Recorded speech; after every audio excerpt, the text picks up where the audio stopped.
आज का ये वीडियो भूगोल व राज्य व्यवस्था के प्रश्नों पर आधारित है, जो आपके परीक्षा की दृष्टिकोण से काफ़ी महत्वपूर्ण है। तो आपसे रिक्वेस्ट है, वीडियो पूरा लास्ट तक ज़रूर देखिएगा। वीडियो अच्छा लगे तो प्लीज़ लाइक कर देना, कमेंट कर देना और चैनल को सब्सक्राइब करने के बाद में बेल आइकन ज़रूर ऑन कर लेना। तो चलिए हम अपना वीडियो शुरू करते हैं। तो जो यहाँ से जो प्रश्न शुरू होंगे पहले भूगोल के, जो कि आपके भारत और विश्व दोनों पर ही आधारित प्रश्न हैं। तो सबसे पहला प्रश्न है, सौंदर्य का देवता एवं शाम का तारा किस ग्रह को कहा जाता है? तो सौंदर्य का देवता और शाम का तारा ये कहा जाता है शुक्र को कहा जाता है। ठीक है, सौंदर्य का देवता और शाम का तारा बहुत बार एग्जाम में पूछा गया प्रश्न, तो आपको याद रखना है सौंदर्य का देवता और शाम का तारा ये शुक्र ग्रह को कहा जाता है। जो पठार चारों ओर से पर्वतमालाओं द्वारा घिरे हैं उन्हें क्या कहा जाता है? जो पठार चारों ओर से पर्वतमालाओं द्वारा घिरे हैं उन्हें क्या कहा जाता है?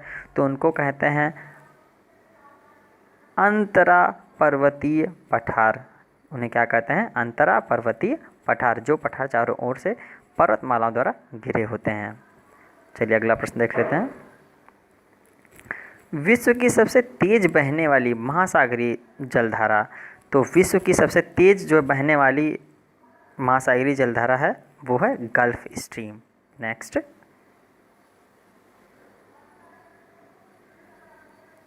सभी जो प्रश्न काफ़ी इंपॉर्टेंट, तो वीडियो स्किप मत करिए, लास्ट तक जरूर देखिएगा। उपोष्ण उच्च दाब कटिबंधों से भूमध्य रेखा की ओर बहने वाली भूमंडलीय पवनों को क्या कहते हैं? बहुत बढ़िया प्रश्न है, काफ़ी बार पूछा गया है आपका एग्जाम में। उपोष्ण उच्च दाब कटिबंधों से भूमध्य रेखा की ओर बहने वाली भूमंडलीय पवनों को क्या कहा जाता है? तो इन पवनों को हम व्यापारिक पवन कहते हैं। जो पवन है उपोष्ण उच्च दाब कटिबंधों से भूमध्य रेखा की ओर चलती हैं। ठीक है, नेक्स्ट, अश्व अक्षांश से विषुवत प्रदेश की ओर प्रवाहित स्थानीय पवन क्या कहलाते हैं? ये भी व्यापारिक पवन कहलाती हैं। अश्व अक्षांश से विषुवत प्रदेश की ओर प्रवाहित स्थायी पवन क्या कहलाती हैं? व्यापारिक पवन। ठीक है, वायुमंडलीय के किस भाग में जलवाष्प की कुल मात्रा का 90% भाग विद्यमान होता है? बहुत बढ़िया प्रश्न है। वायुमंडल के किस भाग में जलवाष्प की कुल मात्रा का 90% भाग विद्यमान रहता है? तो क्षोभ मंडल में ही मौसमी उत्क्रमण होता है, ये भी आपको याद रखना है। ठीक है, अगला, विंडी सिटी के नाम से प्रसिद्ध है। तो विंडी सिटी के नाम से प्रसिद्ध है शिकागो। बहुत बढ़िया प्रश्न है।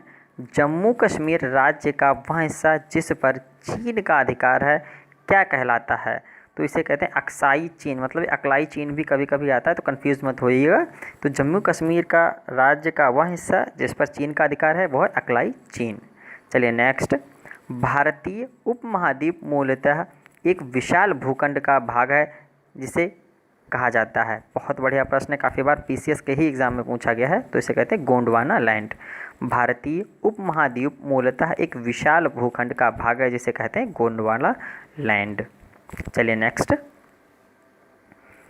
भारत इस्पात प्राधिकरण लिमिटेड की स्थापना कब की गई? बहुत बढ़िया, ये भी प्रश्न इंपॉर्टेंट है।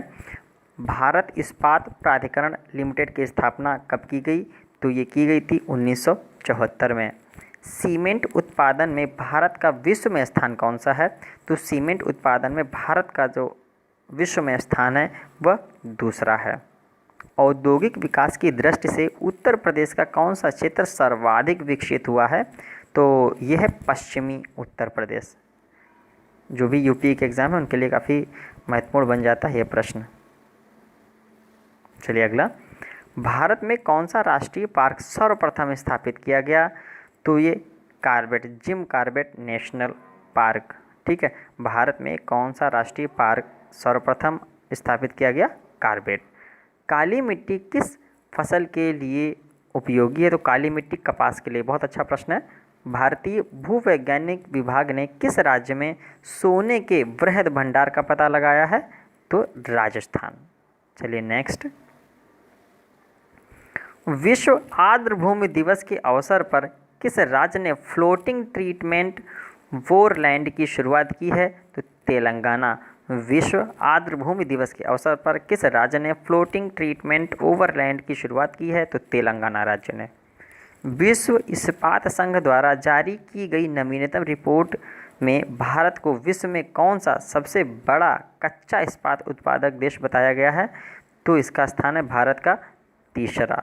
नेक्स्ट, अब यहाँ से जो आपके प्रश्न शुरू होंगे वो राज्य व्यवस्था पर आधारित होंगे। ठीक है, बहुत अच्छे प्रश्न है, इंपॉर्टेंट है, तो वीडियो लास्ट तक जरूर देखिएगा। पहला प्रश्न है, संविधान के विभिन्न पहलुओं के अध्ययन हेतु संविधान सभा ने कितनी समितियों की नियुक्ति की थी? तो 13।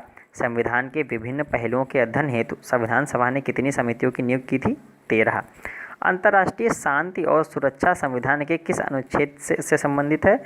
तो अंतर्राष्ट्रीय शांति और सुरक्षा ये भारतीय संविधान के अनुच्छेद 51 से संबंधित है।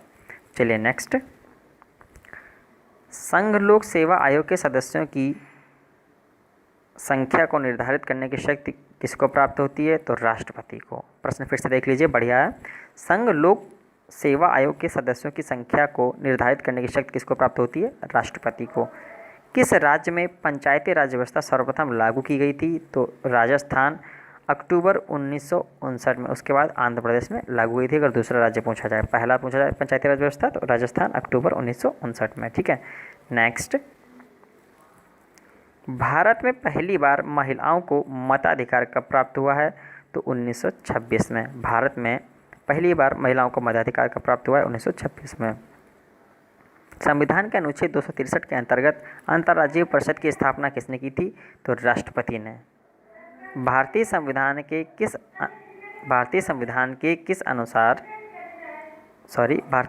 के अनुसार अवशिष्ट शक्तियाँ किसे सौंपी गई हैं? तो भारतीय संविधान के अनुसार संघीय जो है अवशिष्ट शक्तियाँ वो संघीय संसद को सौंपी गई हैं। नेक्स्ट, राष्ट्रीय विकास परिषद की बैठक में राज्य का प्रतिनिधित्व कौन करता है? बहुत बढ़िया प्रश्न है। राष्ट्रीय विकास परिषद में जो है बैठक में राज्य का प्रतिनिधित्व करता है मुख्यमंत्री। राज्यपाल किसके प्रति उत्तरदायी होता है? तो राष्ट्रपति के उत्तरदायी होता है राज्यपाल। भारत में लोकसभा किसका प्रतिनिधित्व करती है? तो भारत में लोकसभा है जो जनता का प्रतिनिधित्व करती है। राज्यसभा में राज्यों का प्रतिनिधित्व किस बात पर निर्भर करता है? तो राज्यसभा में राज्यों का जो प्रतिनिधित्व है वो राज्य की जनसंख्या पर निर्भर करता है। नेक्स्ट, आकस्मिक निधि को राष्ट्रपति कैसे व्यय कर सकता है? तो आकस्मिक निधि को जो है राष्ट्रपति संसदीय स्वीकृति से पूर्व जो है व्यय कर सकता है। राष्ट्रपति संविधान के किस अनुच्छेद के अंतर्गत अध्यादेश जारी कर सकता है? मोस्ट इंपॉर्टेंट क्वेश्चन है ये वाला आपका एग्जाम के पॉइंट ऑफ व्यू से। तो राष्ट्रपति जो है अनुच्छेद 123 के अंतर्गत अध्यादेश जारी कर सकता है। राष्ट्रपति संविधान के किस अनुच्छेद के अंतर्गत लोकसभा को भंग कर सकता है? तो राष्ट्रपति जो है लोकसभा को अनुच्छेद 85 के अंतर्गत भंग कर सकता है। ठीक है, नेक्स्ट, भारत के राष्ट्रगान को आधिकारिक मान्यता किस दिन प्राप्त हुई है? तो भारत के राष्ट्रगान को आधिकारिक मान्यता 24 जनवरी 1950 को प्राप्त हुई है। ठीक है, प्रथम पंचवर्षीय योजना को किसके द्वारा तैयार किया गया था? तो प्रथम पंचवर्षीय योजना थी, इसको जो है योजना आयोग के द्वारा तैयार किया गया था। संसद के लिए राष्ट्रपति का भाषण कौन तैयार करता है? बहुत बढ़िया प्रश्न है, इंपॉर्टेंट है। संसद के लिए राष्ट्रपति का जो भाषण है लोकसभा सदस्य तैयार करता है। नेक्स्ट, और इस वीडियो का लास्ट प्रश्न है, बहुत इंपॉर्टेंट, वेरी इंपॉर्टेंट प्रश्न ये है, भारत में दल बदल विरोधी कानून संविधान के किस संशोधन द्वारा बनाया गया है? तो 52वें संविधान संशोधन।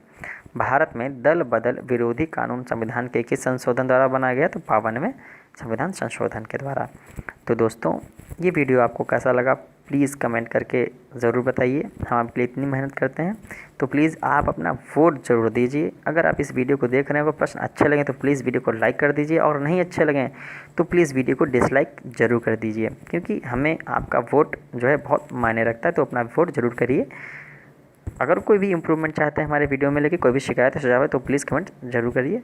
दोस्तों, वीडियो को पूरा देखने के लिए आपका बहुत बहुत धन्यवाद। मिलते हैं अगली वीडियो में, तब तक के लिए नमस्कार। आपका समय शुभ हो।